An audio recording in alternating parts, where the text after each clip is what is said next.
में छड़ी देली खाना पीना है।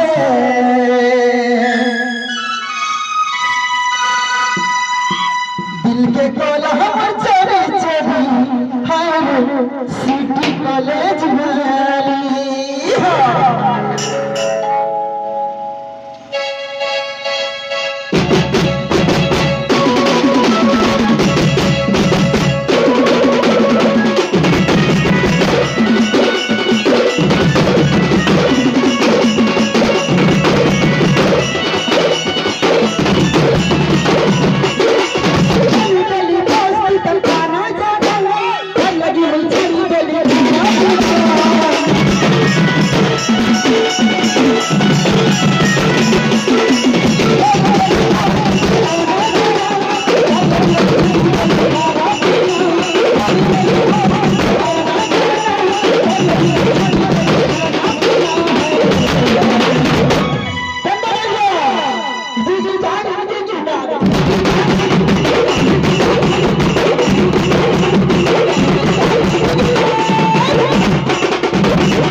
करी देसी बाउरा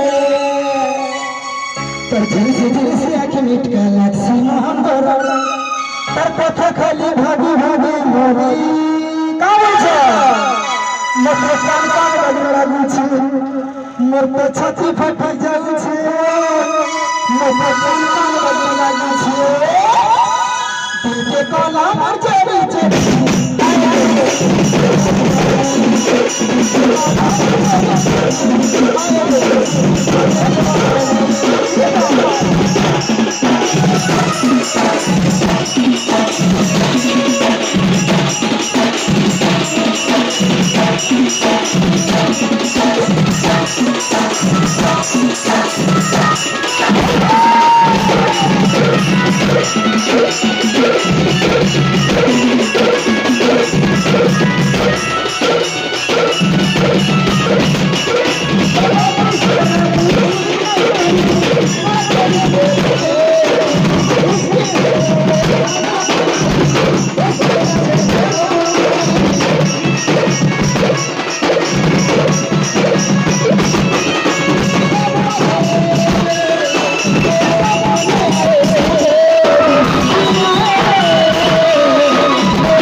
Hey,